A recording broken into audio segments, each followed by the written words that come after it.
7 best steps to improve men's health. Bakit kailangan natin ito? Hindi ba ninyo alam na marami po ang may problema sa mga lalaki? Huwag niyong isipin yung ibang problema. Ito lang tayo sa men's health.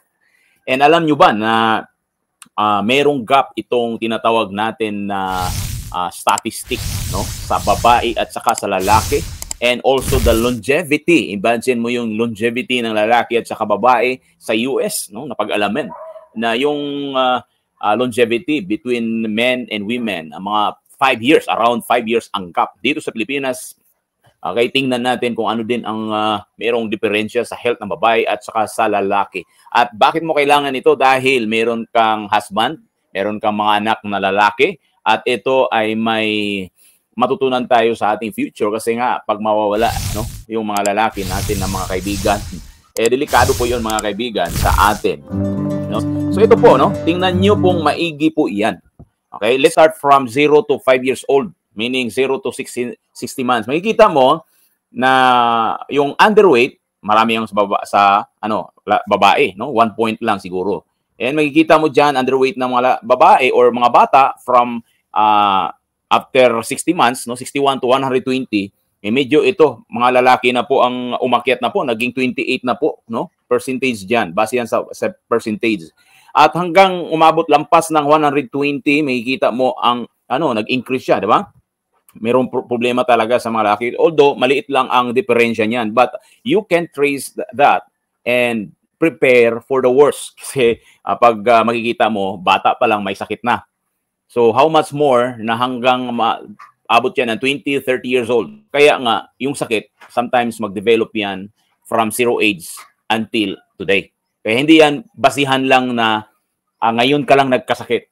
Matrace yan sa health and nutrition since 0 age po yan. Matitrace na yan kasi underweight, yung stunted, yung growth niya, meron ng obesity from 20 years old. Marami sa mga babae. Dito ang makikita mo sa portion na ito na 20 years and above, 11.1% yung mga babae na obese at the age of or the start of 20 years old. Kunti lang sa mga lalaki kasi almost 50%. Right? So wasting sa mga bata from 0-6, marami yung mga lalaki makikita mo. So very interesting itong itong statistic na nakita natin sa Philippine statistic. Itong gusto kong i-discuss ito, yung top leading cause of mortality rate, from age 15 or per 100,000 person. Dito mo makita diseases of circulatory system, marami or mas marami sa year 2019, mas marami po yung yung mga lalaki, makikita mo highlight ko yan, 122,441. Yung sa babae kunti lang, di ba? So circulatory system. Pangalawa diyan, problema rin sa lalaki is yung respiratory system. Imagine this is for Philippines, hindi tayo nag-usap o nagkwento sa outside Philippines. So, circulatory system and respiratory system, 54. So, around, mataas 10,000 yung sa diseases of the respiratory system. Right? Pero, tingnan mo dito, mas marami yung mga babae na magkaroon ng cancer or neoplasm. Merong growth ba, abnormal growth sa babae. Yan. Kaya, din yan, problema riyan sa babae. Pero, since, sa lalaki, meron din. Yung 32,000. Malaki po yan per 100, meaning 30%, nagkakaroon ng neoplasm ang lalaki. Number 1 or a second leading cause of death sa lalaki is prostate. Yan, isa yan, mga kaibigan. Right? So, yan po ang nakikita natin and dito, mas marami ang lalaki na nagkaroon ng AIDS. Number of newly diagnosed HIV since 2021. Marami po, makikita mo dito sa baba, highlights natin dyan. Siguro masunod mo yan. Yan, highlights natin.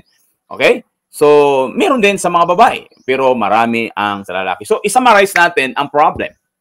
Right? So, ano yung problem dito, kaibigan? Okay? Ano ang problem na gusto nating i-tackle dito? Number 1 po is yung circulatory system. Okay? Second is respiratory. Third is the cancer po. And pangapat, yung sexual activity. Yan, kasi maraming mga lalaki ang nagkaroon ng HIV. Ito, bagong case ito, 2021. So, dyan natin makikita and yan is hindi yan basta-basta lang na facts. Galing yan, bago talaga yan. That's 2022, from the PSA. Ikaw, babae ka ngayon, you're women na watch ngayon sa ating live video, meron kang husband, okay, then you need to aware your husband. Ito po, 3 po yan. 4 po na discuss natin is yung circulatory, then second is respiratory system, and then cancer. Natural yan sa prostate, right? Kasi pagdating ng 40, magkakaroon ng prostate problem. Pero may mga kunti lang naman na mga study na 20 years old may ng prostate problem. Ngayon, let's talk about the 7 best steps to improve men's health. Kasi nakita natin yung problem. Ano yung solusyon dyan? Diba? So ito po, hindi natin patagalin yung number 1 na sa ating 7 best steps. Okay? So marami pong steps na pwede nating makuha sa mga lalaki na ma-improve natin yung health natin, mga lalaki. At kung babae ka ngayon na watching this FB Live, please comment below kung taga saan po kayo. At please, if you have any question, you can also ask question. Okay? And then, hindi ka pa nakapag-subscribe or follow, please follow it right now because almost every day, gumagawa tayo ng mga lektura, orientation, or topic about health.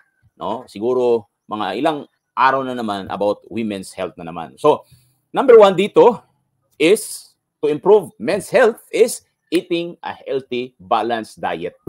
Right? That includes, emphasize natin. Hindi lang na kumain ka na ng gulay, pero emphasize natin. Fruits, vegetables, whole grains. Yung 3 na yan, hindi yan mawala sa araw-araw. Now, kung ano yung mga challenges natin, kasi may mga challenges, pag-usapan natin yan mamaya. Right? Pangalawa po is exercising regularly, which can help maintain a healthy weight. Okay? So, dapat ang activity natin, mga lalaki, although sa study is marami pong mga babae ang medyo may excess weight. Pero sa lalaki, kahit konti lang, but delikado po ang lalaki pag magkaroon ng excess weight.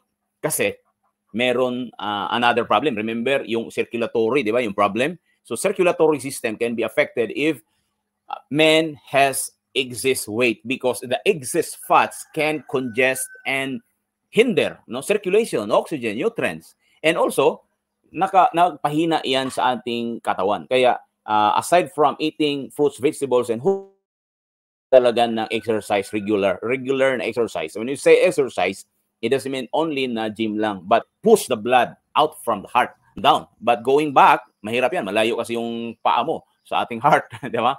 So, kaya importante na let's keep moving. Igalaw natin yung ating paa, kaibigan. Pangatlo po, getting regular check-ups with healthcare provider. So, importante talaga yung executive check-up. Pag-visit mo sa iyong doktor, magpa-check up ka, importante yun kasi kailangan po na any potential health issues, ma-detect po yan.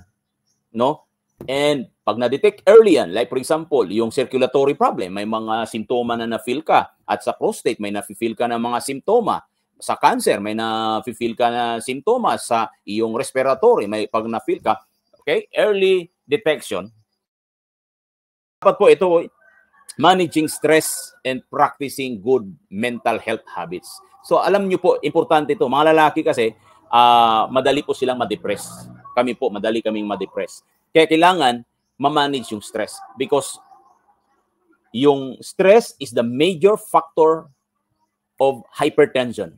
Itong pinakamatindi kasi yung hypertension is the major factor for aneurysm. And bago lang ngayon, yung lalaki, si singer, si Jovit, nagkaroon ng aneurysm at pumutok, nag-rupture po.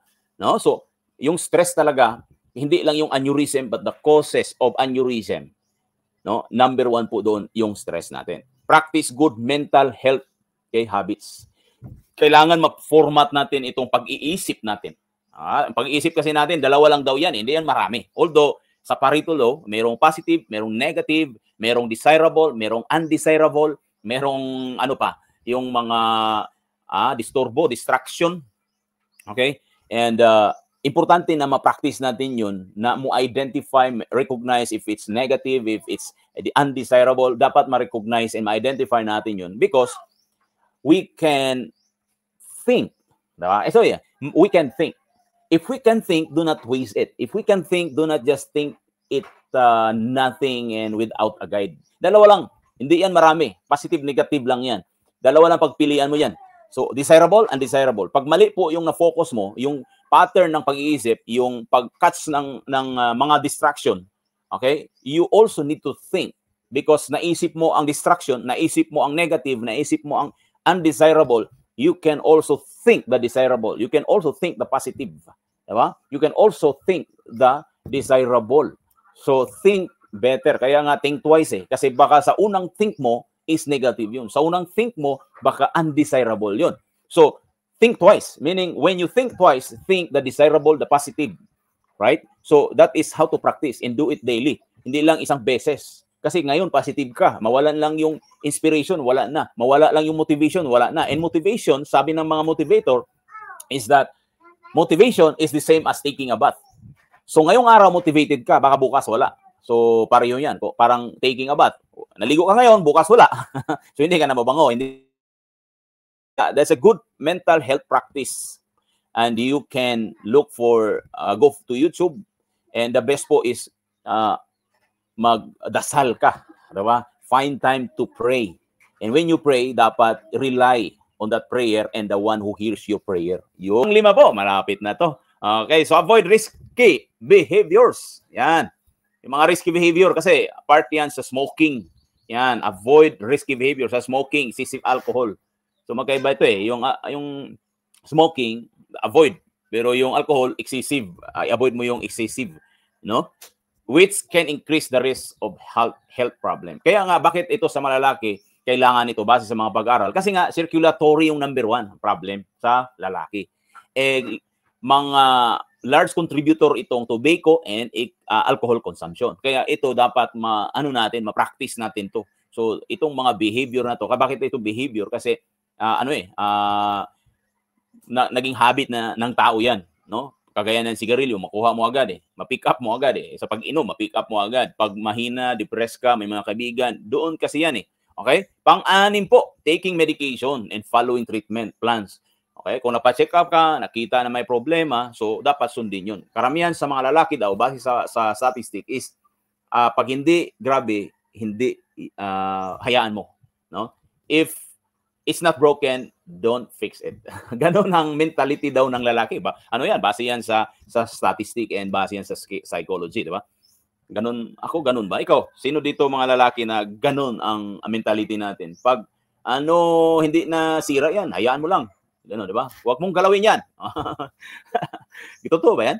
No? Please type in the comment section kasi iba-iba, no? Lalaki, mayroon ding mga lalaki na hindi siguro ganyan. Right? Panghuli po, practice good hygiene. Yan. Such as washing hands regularly po, no? Kasi itong kamay natin kahit saan ito hahawak, sa ilong, sa mata, sa tenga, at kung saan-saan. Kaya washing hands regularly, lalo na ngayon, diba? Na pandemic pa siguro ngayon. And avoiding close contact with people who are sick. Kasi tayo nga, sabi nila is medyo mahinang nilalan siguro malakas tayo pero madali, no, na mahawaan dahil nga yung circulatory and respiratory, mahina yung diyan. Pero dito sa Pilipinas, kikita natin na since childhood, meron na talagang problema sa lalaki na may ilang percentage lang. So ay general steps that men can take to improve health. Okay? So it's always have a good idea na meron kang healthcare provider na ma-personalize yung advice mo. So kung ano yun, okay? Meron kang kaibigan na doktor para ma-personalize sa'yo ang advice, lapitan mo sila po. Kasi nga, base sa ating nakita, yung circulatory problem, respiratory problem, no, neoplasia meaning cancer, and also the sexual, no, activity, may problema yan, kaibigan. Kaya, no, ano ang matutunan natin dito? First, sa ating problem na nakita given sa fact sheet ng PSA is paraan yun na we need also to take care of our toddlers, yung mga baby natin. Kung lalaki yan, dapat alagaan, protektahan yan, isupport natin yung health nila. Natin na circulatory. So, avoid yung mga pagkain, yung mga process, highly processed, or processed na pagkain, dapat po makontrol po yun. no? Tinatawag yang poor diet. So, poor diet is high intake of fat sugar pero low intake of nutritional. Kaya merong deficiency and malnutrition. Kaya follow the diet that is rich in fiber, diet that is rich in antioxidants, micronutrients. If you want to know about this strategy, no, meron tayong rich diet emphasis, rich diet model na pwede mong sundin na you will no longer miss your nutritional requirement because of this model, this emphasis, and this strategy. So if